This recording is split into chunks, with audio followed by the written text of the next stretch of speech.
Recording is in progress. Here we go.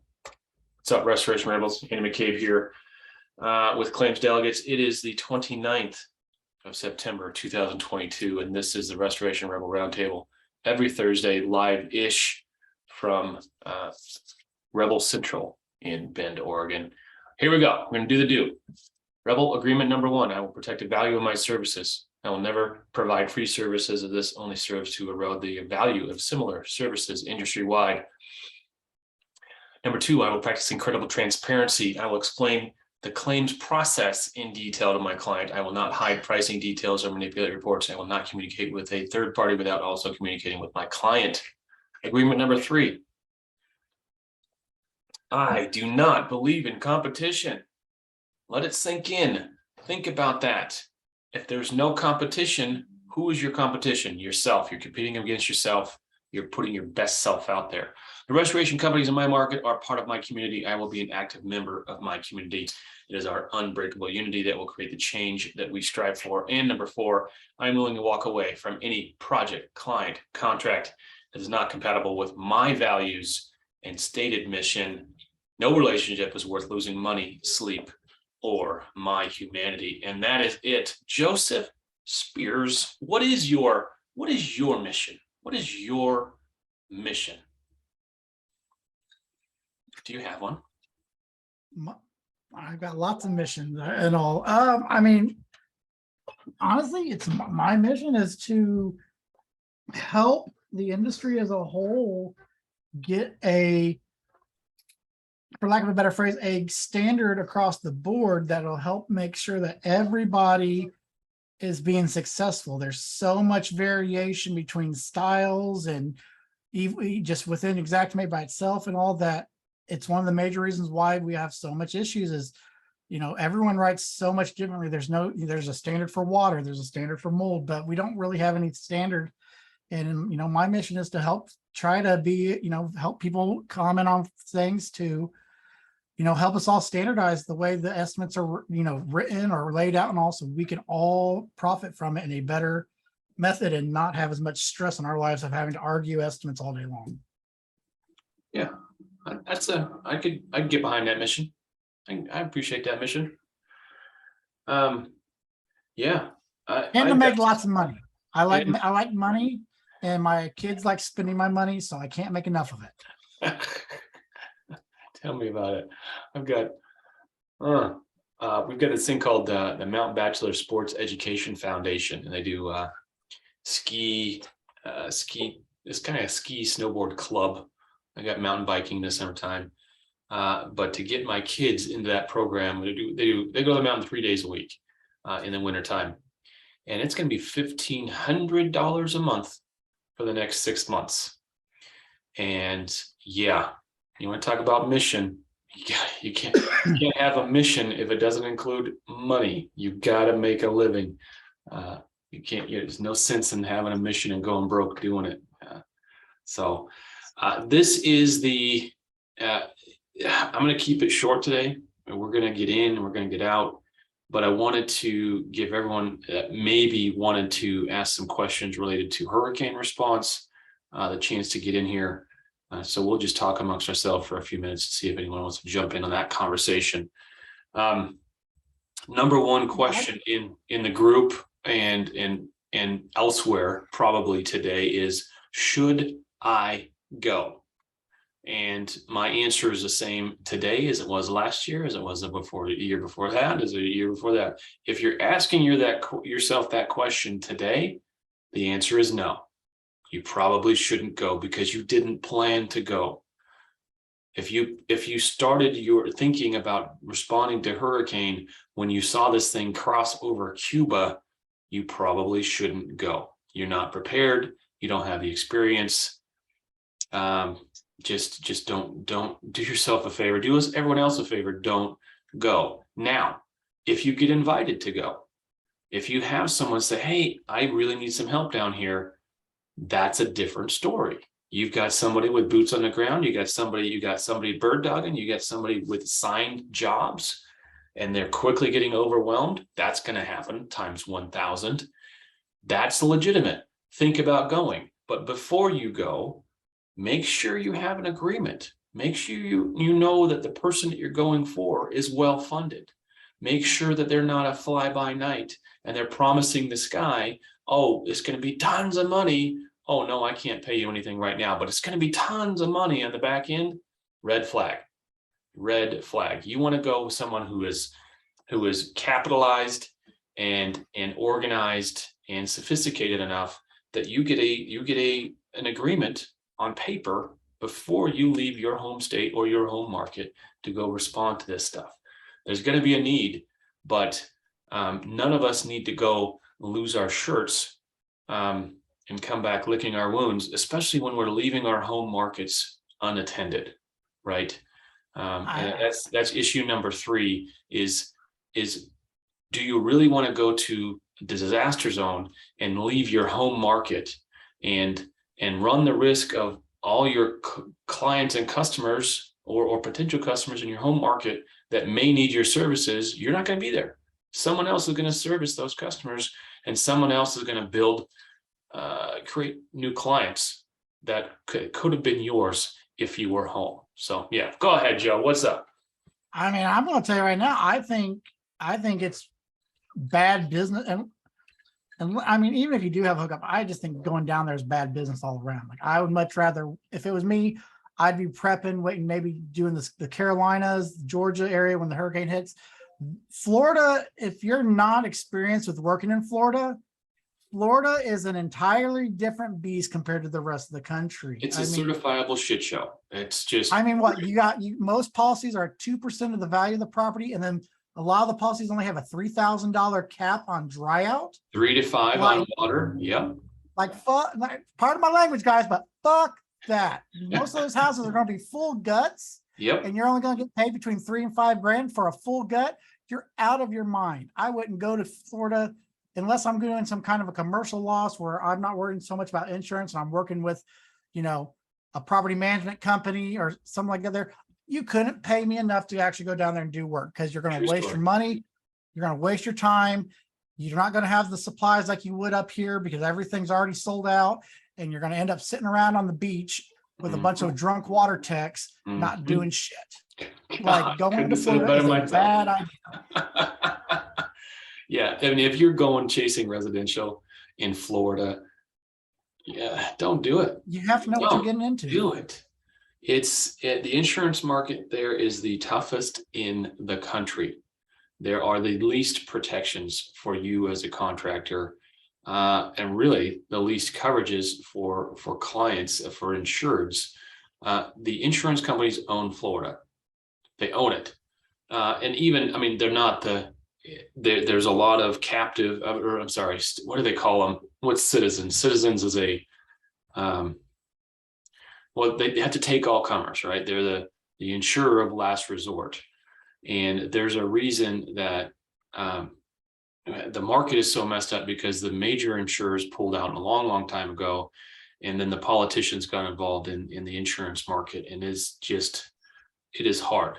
It's really hard.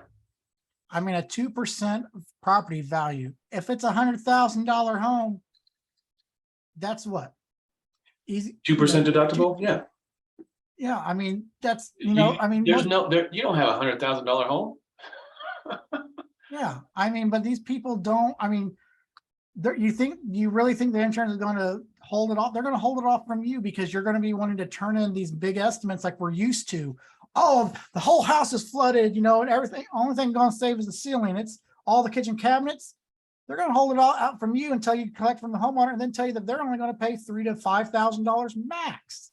Like, what a waste of time. Yeah, there's named storms deductibles. There's percentage deductibles, and there's named storms disaster caps on coverage.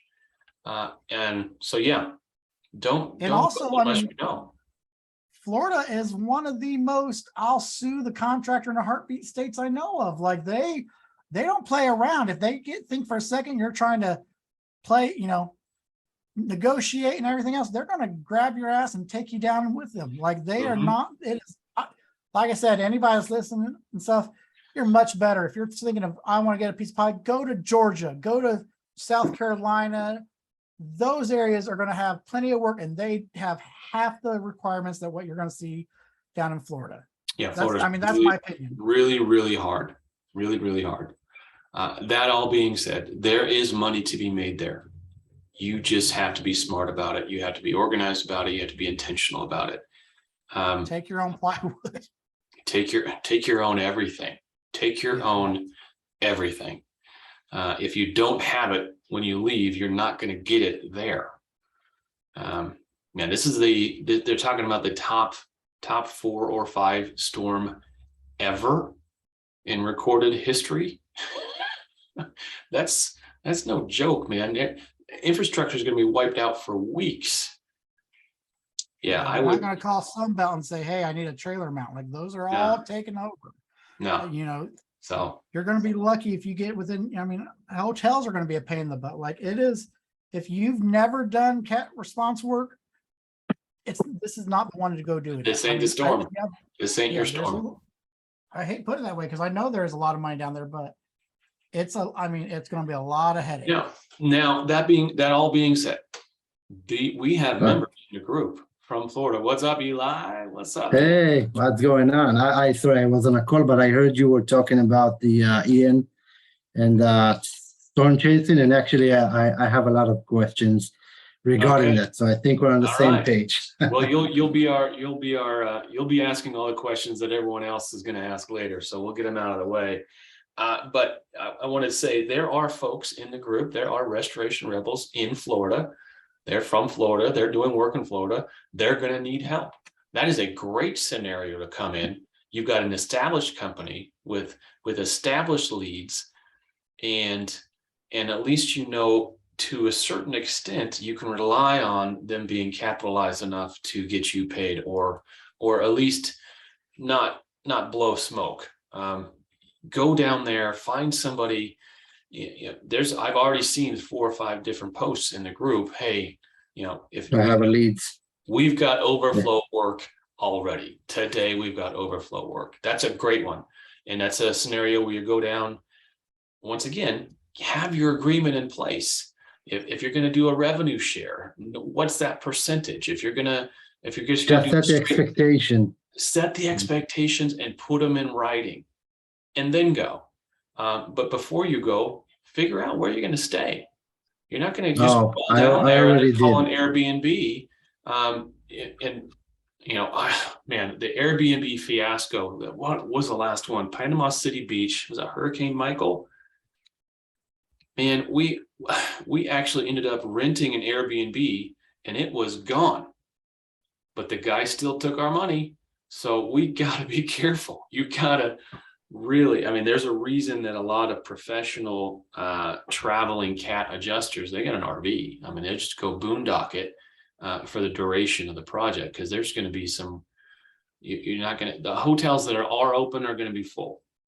Yeah, I figured it out. So I'm planning on going back to my military service of just sleeping probably in a sleeping bag in the back of my truck. That's probably what's going to happen. I have a shell camper, sleeping bag, a mattress, and just going back to those days. So yeah, a little bit of nostalgia. So Alacrity has been killing me, just blowing me up, because I am an IA in Oregon, and so I'm on all the lists. As a result of Hurricane Ian's field staffing demand, we have immediate needs throughout the country for daily field claim support with Alacrity Solutions. If you are not deploying for the storm and are interested in working daily claims, please reply daily, and a member of the Alacrity team will reach out to you. These guys they're swamped already. The adjusters are swamped already. You're going to have losses that aren't going to have an adjuster see it for 4 or 5 weeks. This is insane. All right, so you're thinking about going down. You're like, what's the story? Who are you going down for? Who are you going down with? Okay, so I was thinking, and as soon as the storm hit, I started thinking, okay, I think I need to be there. It's a good, it's good to go there and help, because a lot of people are going to need help. It's a good chance to gain a lot of experience in a short time. Oh, that's for sure. Maybe that is for sure. This is a trial by fire. What got cut off? Oh, we got you. We got you back. You said it's what? It's for sure. This is definitely this is you're gonna learn a lot in a short amount of time. Yeah. So this is the reasons that I want to go there, and I started thinking, okay, but I mean just going there alone, trying to land jobs on my own, doing everything on my own, it's not going to work, and it's also too risky. So I know I need to partner with people that are more experienced, that they have the capacity to contain such an amount of work with equipment, with knowledge, with personnel. I need that side, but I also might need this side because I understand that in Florida you need to be licensed in order to deal with the even with mitigation, right? Even if you're just doing the tear down and drying, you need to be licensed. Although they might, and it's a question. There might be an emergency. What are the chances they might be an like? exception. Yeah, They okay. might have an emergency exception. Yeah, and either way, I started looking for more local contractors that also have license, also might have leads. And I got, it's a small word, but I got to someone that we have a lot of a lot of mutual friends. He's also from where I came. So I contacted with him. He might go there, so we'll have both sides. So if we need to work under license, we can just work for him, and he's going to be the one that will be signed. I mean, he's the one who will lead the job. And I'm just started thinking like, how should I prepare? What should I take with me? I mean, because there is the technical side of doing the work, and there is the logistical side that we started speaking about. I mean, because I'm feeling like I'm going to an apocalyptic world where there will be no fuel, no electricity, no restaurants, nowhere to sleep. Everything will be a mess. And we also don't want, I believe, as a restorers to come and over flood. I mean, a lot of people already left their houses and need places to stay on. So when we come into town, we're just gonna extend that burden. And I'm thinking, okay, so how can I be self-sustained with the little resources that I have? And I'll be happy to hear your experience on what to do better, like how to get ready logistically, and also on the technical part, like how does it work comparing to regular jobs? You just knocked on doors and then you sell a job, you sign a contract. Is it a regular contract?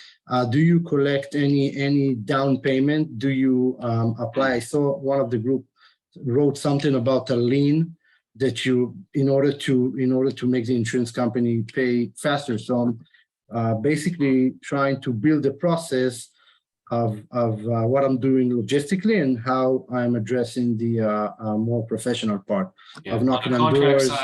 On the contract side, you want to get a hold of somebody with a Florida contract, Florida authorization, and copy that.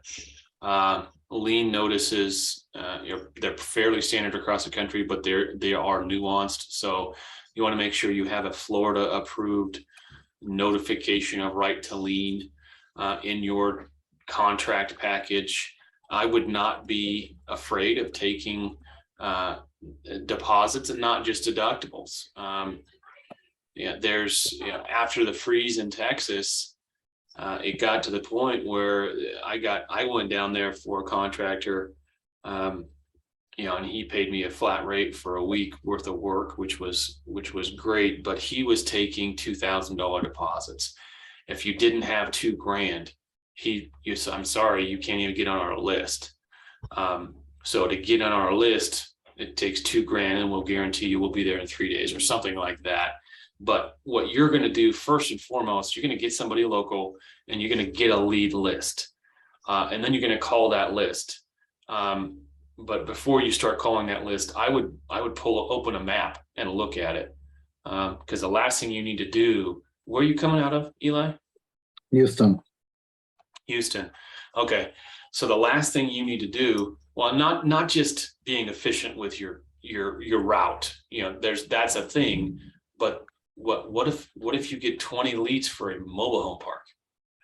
You don't want to do that. You want to vet that the neighborhood, the demographically, you want to cherry pick demographically where you're going to go do work. Yeah, I thought about targeting like more established areas, like more Well, rich more areas, maybe. established, just a little more, property values. You want to work in higher value homes. You don't want to work in duplexes. You don't want to work in, unless you have a relationship with the property managers, you don't want to be working for apartment managers or apartment guys, Single family homes. Yeah, where you're at, directly with the you know. homeowners. yeah, But absolutely. I will say before you even do all that there, first thing, I mean, it sounds silly, but I always tell people, make sure every last piece of equipment that you are even thinking of taking with you is clearly labeled with your name on it and information, because in these disaster zones, it will very quickly come up missing. Oh, or it'll get disappear. left behind. It'll It'll disappear. get mixed up with, if you partner with somebody, it can get mixed up with their equipment. And the last thing you want is to leave with less stuff than what you brought. Yeah. So logistically, that's you want to take as much equipment as you can load, as much equipment as you can load, but leave room for generators. You want to you got to decide how many jobs you're going to take on at once. Are you going to do just the muck out and suck out, right? And not the dry down, because that would, if you're just doing muck out and you're not planning equipment, that enables you to move faster and cover more ground. But if you're going to plan equipment, you got to plan to no power. So you're going to bring a portable generator for each job you're planning to do. So if you only got 4 generators, you're only doing 4 jobs at a time, right? And then that's going to be locked up for 4 or 5 days, depending on how quick you can get to it and how quick you can demo it, before you can take all that equipment and that generator to the next job. So just think about logistically how this equipment's going to move through your process. But if you plant equipment and then you can't get it demoed for a week, well, you just buggered that thing up. You can't. I'm a big personal fan. I'm a big fan of, maybe bring some equipment and all, obviously, and everything, but you want to grab as much as you can from your region, and as you're driving, as much plywood, as many tarps, and as many of those green bag dumpsters that unfold out that they sell at Lowe's to use, because you ain't going to get dumpsters, and honestly, your best bet, if you want to go down there and actually make money, get partnered up with somebody and say, look, I'll bring the manpower. We'll demo the hell out of this stuff. And then you guys come in behind us and set up whatever equipment you need, and just throw the dumpster, unfold your little paper green dumpster, demo the shit out, move on to the next one, and just boom, boom, boom, boom, boom. Because the quicker you demo it out, the less likely you're going to have massive amount of microbial growth. B, you're not going to have power in a lot of areas for a good amount of time. And, trying to have a bunch of generators, it ain't gonna do much good for you if you only can afford 4 small generators. Yeah, I wanted to ask what size of the generator is, because I currently don't have a generator, because if you're doing generators, you got to get the small little ones that, but but even the 2000 watts. Oh, the MQ, Like the trailer mounts ones. Well, what size generator do you recommend? Do the amperage.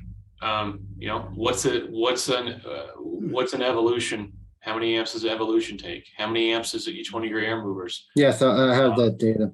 You can honestly, quickly overpower a portable generator. There's no way. Yeah. Like if you're dropping generators, your best bet, like I said, if you're partnering up someone, is doing the job that doesn't require any electricity. So basically, it's demolition, cleanup. If you are gonna drop equipment, honestly, I know there's probably people gonna give me crap about this. Dehues for the time being and everything, and let your partner come back in with the power comes back on with the air movers, because you're going, no matter what, you're going to have mold. So you don't. Well, you're stabilizing. Yeah, you're stabilizing. Yes, so you're not wasting amperage or storage space on air movers. I get behind that. Dehues and air scrubbers is the only thing I would probably take at the most. Like I said, I go out there. I got a crew of guys. We're going to demo the living shit out of everything and move on to the next one. And then, we'll get down, 3 or 4 houses down, we'll circle back and grab our dehues. And hopefully by then they got power. And if they don't, then you know who you partner up with. Y'all bring your DHUs out here and get them set up and let them worry about the air movers. Yeah, if so they're I'm still gonna need, we're still gonna need generators for the DUs. But it's smaller If you generators want because I that don't need route. the entire. Light generators for light. You Yeah, know, you might need them for light, but I mean, you don't need to worry about air movers because I mean, no. Yeah, you don't want to be spreading spores around upstairs. You know, make sure if you can get like 55-gallon drums of Benefect or Microban or whatever the heck you like to use as your antimicrobial, like don't be going down there with just a bunch of 5-gallon jugs. Like get whoever you can to give you a 55-gallon drum or two, yeah. because that's going to disappear quickly. What Sounds like I folks need that- to take a trailer full of equipment You take and a trailer. consumables. What folks that haven't been to a disaster area like this don't see and don't understand is I mean, I'm gonna go a little bit against you here, Joe. I don't know that portable or foldable dumpsters is even a real need, because in these situations, Everything's on everyone's the just putting street. everything on the curb, and then the municipality actually hires big trucks and crews. I mean, there's big contracts for guys just running around with cranes and bucket trucks. The municipalities clean up the garbage usually in situations. So what you see is you go into these neighborhoods, you see big piles of black garbage bags and debris all the way down the street, and so that's they're worried about demo the house, worry about the junk later, and usually the city or the county ends up picking that up. I like the But demo bags just because it gives it a little bit better, and those cranes can pick the bag up from the big handles because that's how they're designed. It means that you're not going to have to worry about them raking into the grass and tearing the sod all up and everything. It also, just like I said, it's going to keep your stuff confined, because last thing you want is a bunch of drywall being blown around and insulation being blown around. Like I said, I like the little dumpsters and stuff, but I mean, you're right. I mean, you can just throw it all out in trash bags for all you care. I mean, Yeah, it's literally just a game of how quick can you demo and move on down the road. That's yeah, but I have a question. I have a question because I mean it might contain asbestos. So I mean, how do you do it? Because you cannot just go and tear down and having the chest of. you're not testing. What? Your home. All you guys are in full half face. Y'all guys in full half face PPE, and you're ripping and tearing. You're not testing for asbestos today. There's no way. Okay, that's it. I mean, that's I the dirty mean, truth. how- Eli, I don't How know. quick That's can very you true. get a test done? How quick can you get a test done in this situation? Right? I mean, Yeah, the probably dirty truth take is at least a it's day. not friable. No. Yeah. You know, it's all wet. It's not friable. The dirty truth is most people are going to go down there and not give a damn about lead or asbestos, and they're going to demo it. And you roll the crapshoot on the dice there. But I mean, that, or you plan like Andy said, you plan your areas and say, let's make sure that the I'm houses gonna we're take going to newer are- houses. Yeah, Yeah. I understand what you're saying now. Well, You yeah. know, and Any I more? mean- Okay. There's asbestos in houses built in 2014. I mean, you can't go by date anymore. Yeah, it's not. I saw that. This is why I was asking, because I was playing. I mean, on my processes and each house that I'm working, I wanna do asbestos and lead test to make sure that I'm not spreading anything dangerous inside the house. So Yeah. But you're not That's- there. You're not there for long term. You're not there to do the repairs. You're moving. You're just ripping and tearing and moving. You're not. So let somebody else figure that out. but isn't it raised like a liability issue when you do it without testing it? And for sure we're gonna have mold, right? I mean, after you're 2, gonna 3 have mold days. no matter what. The thing is this here. So when I started in the industry 20 years ago as a water tech, nobody tested shit, because the mentality of it back in the day was, if it's wet, it's not friable because it's water. The water Got it. molecules hold it down. Got Demo it out. That's how the mentality was. And should things be tested? Absolutely, 100%. Is it probably the best thing for you? Yeah, it should be. So you either plan for houses that you don't necessarily have to test and you're probably going to be fine, or you have to slow your roll down and attack it, and just treat it like any other job. You just have a shit ton of jobs to do. And that's why disaster stuff is not just something you can just jump and go a lot of times on, because there are these nuances that you got to factor into it. Mhm. Are you going to have plenty of, I mean, like I said, suits and PPE is, I mean, how quickly do your guys go through that stuff? it's hot and humid over. I mean, Texas is hot, but it ain't humid. It's a lot different in Florida. You swim through Yes, that it is. era over there. It is, you're going to go through 2 to 3 times as many suits because your guys are going to be dying. So You're you're not saying gonna it's be able to good to just do run down and shopping here and bring all the supplies with me. bring waters for your guys, or go to your local supplier and get a shit ton of 5-gallon jug water, or the big 5-gallon water jugs, Yeah. and buy some Igloo coolers and buy the power or the Gatorade powder packets and drop them off with coolers at each job site, because it's going to be a while before everything is up and running again where you can go get water. I mean, I know What is some your guys that opinion? What literally is your have, opinion about waiting until the infrastructure goes back to life, like electricity and You don't shops? have that time. Not You don't have the time. You don't have the time. I Someone mean- else is gonna go do that work. somebody will Got it. scoop it up beforehand. Yeah. I Got mean, but you also got to realize, like, you don't have to be in the heart of Hurricane Alley there. Like, the No, entire you damn don't. state has gotten hit. You're going to pass so much work going in there. You can go, you don't have to be right where everyone else is thinking they need to be at to find work. Mhm. Yeah, look at a map, And- look at a map. Yeah, just take You a know, if niche. the storm was this wide, look at the top or the bottom. And I would say, since you're coming from where you're coming, look at anywhere To the top. on top, find a community there that you can roll into and start work right away. A lot of those guys are going to have water damage, are going to have wind damage, but a lot of them probably will have power.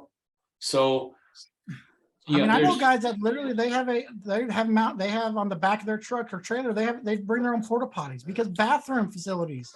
I mean, Yeah. if they ain't got power and Yeah. everything, and the power line's down, a lot of water lines get broken down and stuff. You're not going to have I mean, you got to realize, like, you're probably going to be on average. The last time I went down for hurricane work, I was having to stay for the first 2 weeks I was out of town, 2 hours away from Yep. the area I was working in. So Yep. I had a 2-hour drive, and every I was day. working at this facility. We worked 12 to 14 hours, 7 days a week, and we had a 2-hour drive each way. I was Wow. sleeping like 5 hours a day. I mean, Yeah.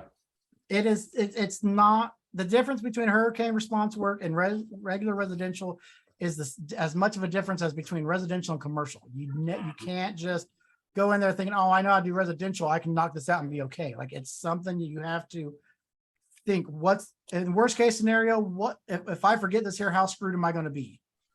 Because it's a matter. How many guys you can take with you? Just you? Yeah, I was thinking to keep the risk as low as possible because there is so much that is unknown yet. So I was thinking on going there and partnering with the other contractors who will bring in maybe some of their staff. And maybe, and that was my next question, maybe hire local guys to just, I mean, there not necessarily needs to be technician, because it's just like giving orders, okay, tear this down, and just leading the project on each house. If those local guys if you're not handing them cash every day, they're not going to show up for day number 2.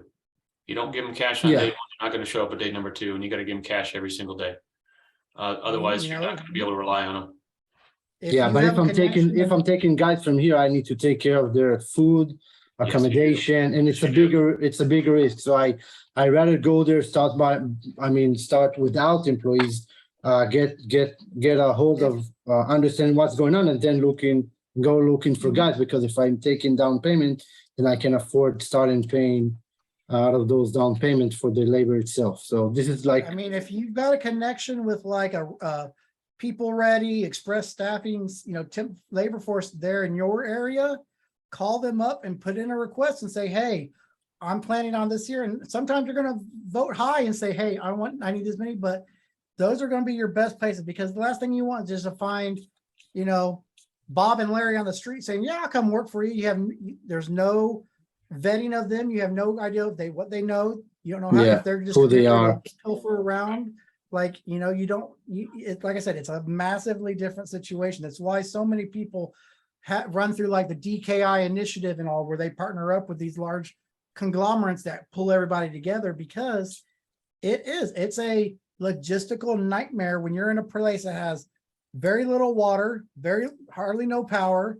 There's no food hardly anywhere. I mean, think about it.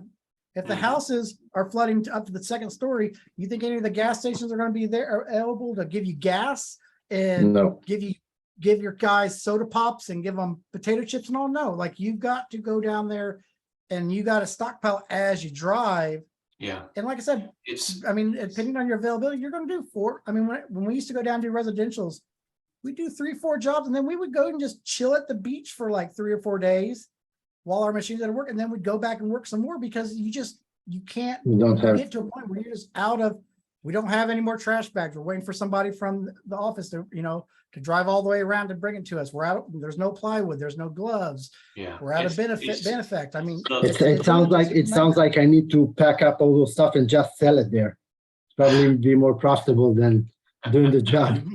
I mean, Just stand in there with my truck and trailer and just sell those stuff. Open a Home Depot. Garbage bags. you'd be That is, surprised. You that go is down one there. thing, the Home Depots and the Targets and the Walmarts, you will be shocked. You will be shocked how fast they come back online. It is, that's, if you want to see logistical wonders at work, just see one of those guys. Cause I mean, I'll never forget Hurricane Michael coming in Panama City Beach, Target, Walmart, Lowe's, Boom, they're boom, boom, wiped boom. out. But then I think it was 6 days after the storm, I was able to walk into Walmart and start buying stuff again. It was stupid. It was And the other thing crazy. also, is to think about, like, if you're taking these big trailers out and stuff, you got to think about where you're going to keep them and park them at and everything. Yeah, I don't because- have a trailer yet. I was just asking, but in the moment I have my Because truck. I'll tell you right now, if you most people know, oh, I can park my RV and everything in Walmart parking lot during hurricane work. You ain't getting the parking lot at Walmart because that's going to be taken over by Belfour. Belfour has a red alert It is. clientele. Yep. When they did Katrina, they had that son of a bitch fenced off with barbed wire and everything else. Oh. Like They did. they mobilize with houses and stuff. Like they don't play around on this stuff here Yeah. because I think I saw a picture where Belfour is going to has like 10 or 12 semi trailers rolling down to that area. Whoa. Like they camp out, and That's you got to real. think about that. Well, It's So I saw in a group, I don't know if it was this group, it was some group. I think I approved a post in the Facebook group today. A contractor in Southern Florida, Southwestern Florida said, hey, we've got overflow work and we've got a 5-acre yard. That's Oh, I key. saw. Yeah. So, I mean, you could come, you could camp out or just start logistically. If you got someplace to send equipment, that's huge. That's huge. So I think that was big on them. I forget who it was to mention that, hey, we got. Yeah, I found it. We got Rodrigo Giuliani. Yeah, So, like yeah. I said, there is money to be made down there. There absolutely is. But if you don't go down there the right way and plan it the right way, you're just as likely to lose your shirt and come back poorer than you left, because it is. Yeah. It is. It's. I mean, it is. It can be a mess. I am batting 500 on my hurricane trips. I'm 50-50. Half the time I responded, I've done well. Half the time I lost my ass. And my wife says she always brings those times up when this season rolls around again. She said, remember that time? You never make any money. Well, I made money half of the time. The other half of the time I learned a whole lot. that is one good thing. You will, if you go down there, even if you go down there, Eli, by yourself, you will learn a shit ton of stuff. Great. Sounds like a crash course in literal crash course. Oh my goodness. It's not the funnest. And you're probably right. If you have a bunch of equipment, you could probably easily just make as much money. Just, hey guys, I got equipment. I'll bring it over. Anybody want to rent it? I'm all out. I'm going to go back home and pick some more up, and I'll bring it back and take orders and all. And, I'll be back in 48 hours, guys. And you could make a shit ton of money just being a transport guy, bringing stuff back and forth to everybody else. Because I mean, man, if a guy had like 4 portable roll-off dumpsters in a truck, he could do just that. That's all he could do that all day, every day. He could make a mint. You won't have to do any demo. Just take your stuff to the landfill. Or in this situation, it's probably taking it to an empty freaking lot somewhere. Parking lot, yeah. That the city or the county has said this is where we're dumping stuff for now because you can't get into the landfill. But man, there's a million different ways. And Joe, you're 100% correct that the gold rush was not about the gold. It was It was about selling the shovels. It was about the shovels and pickaxes, 100%. There's and it's like I a said, reason. Yeah. And Eli, I mean, I hate saying this. I mean, it's like I said at the beginning of the show here. Like, I personally, if you're not already got all these logistical things figured out, maybe Florida's not the right choice for you right now. Maybe we got a few more. We got another. Carolinas right now. Georgia. You got South Carolina, Georgia that's coming in. You can just shoot straight across there and start doing that. All the way up the coast there from Brunswick, Georgia. They got St. Simon's Island and stuff all the way up through, Fountainhead, Hammerhead, whatever it's called.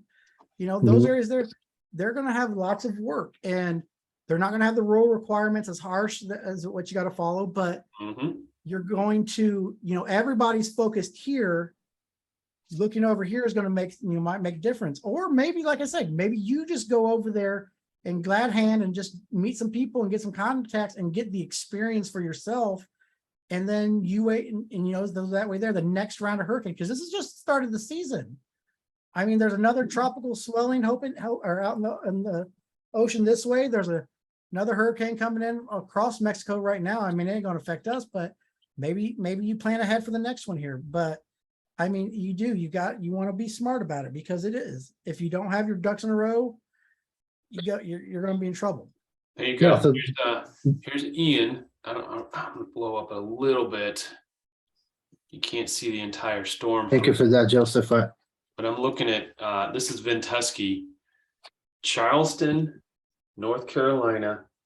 That's tomorrow at 11 a.m. I'll get it lined up here. That's where it's I'll tell you right now. That's where it's projected. Working on the Georgia coast all the way up through South Carolina ain't as humid as Florida. Like, I personally try to stay out of Florida at all time, and I don't like humidity.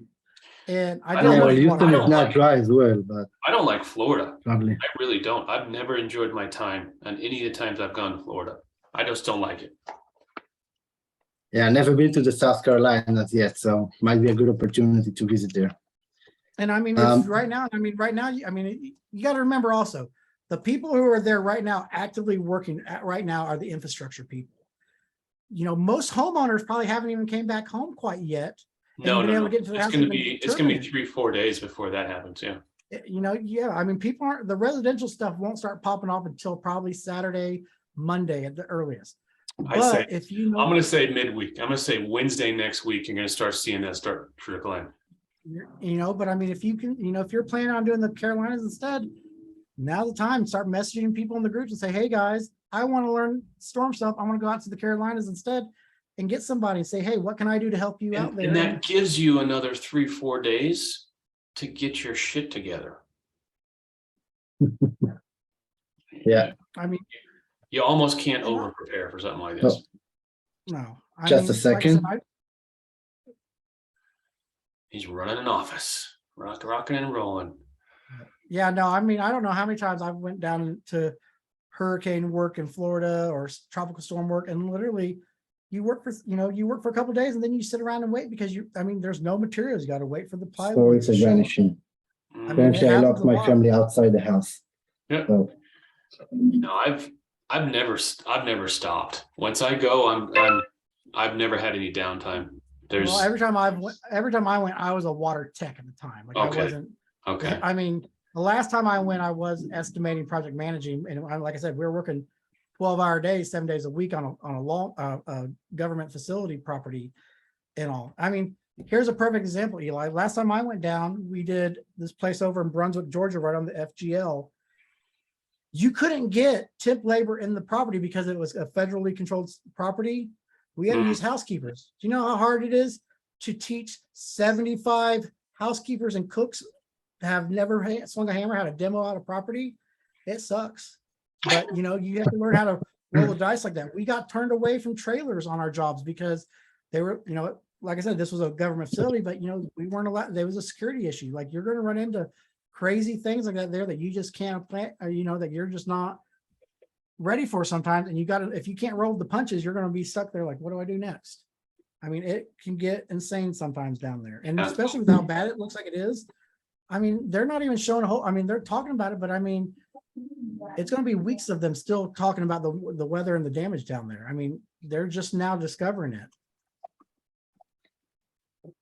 And I mean, also, I mean, I hate saying this here, God, I pray for anybody, if anybody knows anybody, but you know, the one thing bad about tropical storm work, especially, is your people got to be prepared. That there's very easily you could run into a house and find somebody or somebody dead in a heartbeat because they drowned and no one realized it. You know, I mean, you got to have the kind of mentality that you're going to, you know, whatever you're going to come across, you can handle it. Yeah, I totally understand. I mean, it's a part of just helping while we're there, regardless of just trying to structure. But I do understand. I think it's emphasized the I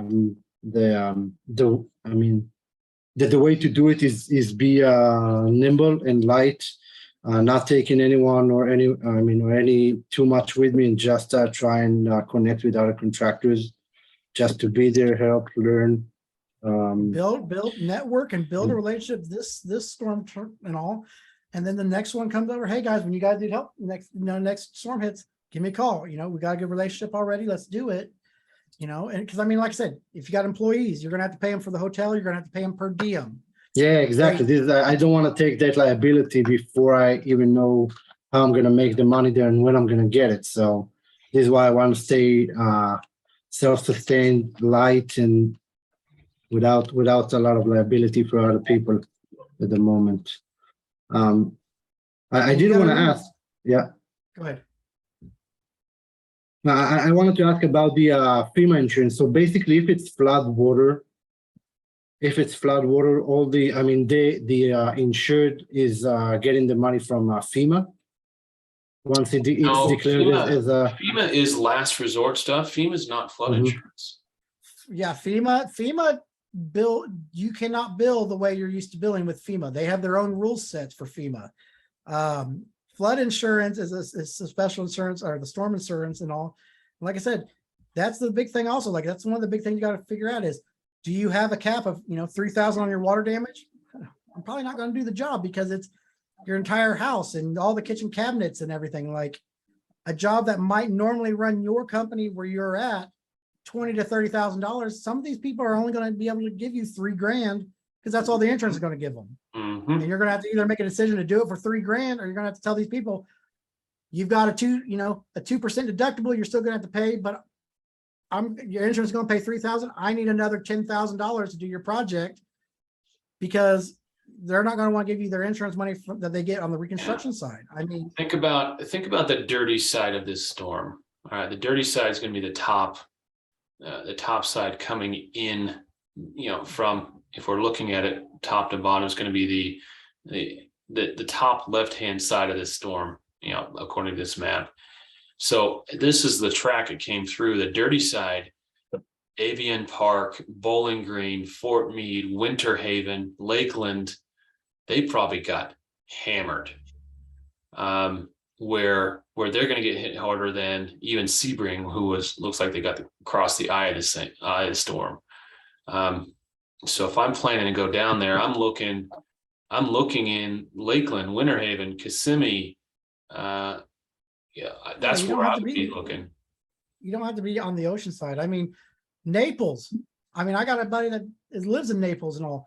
They had 6 feet of water, and that's down at the very bottom, down by almost by Cape Canaveral right now. I mean, it's down there on that side there and all. They got 6 feet of water. Wow. Up there where the main hit. They're talking about they had what they say, Andy, like 18, 20 feet of water at times. Like, I mean, like I said, think about that. $3,000 policy limit for water dryouts, and it's 2 stories affected. Yeah, I haven't seen anything from Fort Myers, but I heard it's flattened.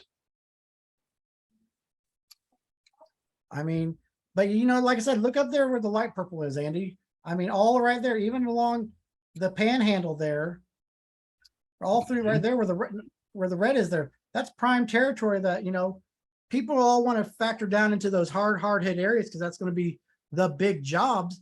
But even right there, that's a prime piece of realty right there to take advantage of. Mhm. Right there, just station in Tallahassee and do that section right there. That'd be a great entry place. You just go north of Tampa, Spring Hill. I mean, all these coastal towns got hammered, but not as hard. And everyone, you're right, everyone's going to be focusing down here. They're going to be keying in like just going to have blinders on. But there's a lot. This thing covered a lot of ground. It's like the first storm that actually covered both sides of both coasts at the same time, they said, or something like that. Good God. And then, Charleston's right in the eye of this thing. Well, like go down and now I will tell you, like on Georgia, coastal Georgia, if you're not down on the FGL there and stuff, it's a very rural area. It's very spaced out a lot, but you're going to have people coming from Atlanta to the coast there. It's still like a 2.5, 3 hour drive. I mean, it's not a quick little jump over there, but that stuff there, those places there get hit just as bad. I mean, you don't have to be in the eye to make money right now. No, this is going to cover a lot of ground. And then we haven't even started talking about tornadoes. I haven't heard any, but they're happening. Those tornadoes are going to start Richmond. It seems like every single storm that's hit in recent mind, there's tornadoes in Richmond and Fredericksville and what the hello? Are you guys? Yeah, we can hear you. Okay, that was weird. My whole thing just shut down. All right, I'm gonna call it. I got $1 million loss to write in the next 4 hours. So and they gave me all of 6 hours notice. What's this? You like that? That's Eli or no, Olivia or something like that. I think it is. Okay. I don't think it's gonna hit I don't think it'll hit us. That's Orlean. And then you got over if you go over by Africa there, you've got 11 popping off right there. I don't think it's going to make landfall by any means, but I mean, they're kicking up. I mean, they're going to start coming in. And what's happening here? Is this an organized storm yet? No, that's just a depression, I think. Okay. I think it's just a normal storm. But yeah, I mean, like I said, all right. Partner up. Eli, good luck to you. Thank you very much. Ask plenty of questions in the group. Use the group as your resource because that's what we're here for. Great, you're going, be careful and lean on your friends. Just make sure this is a successful storm and no one get hurt out there. All right. And we'll see you in the group. Thank you very much. All right. You're welcome. We'll see you guys. Bye, guys.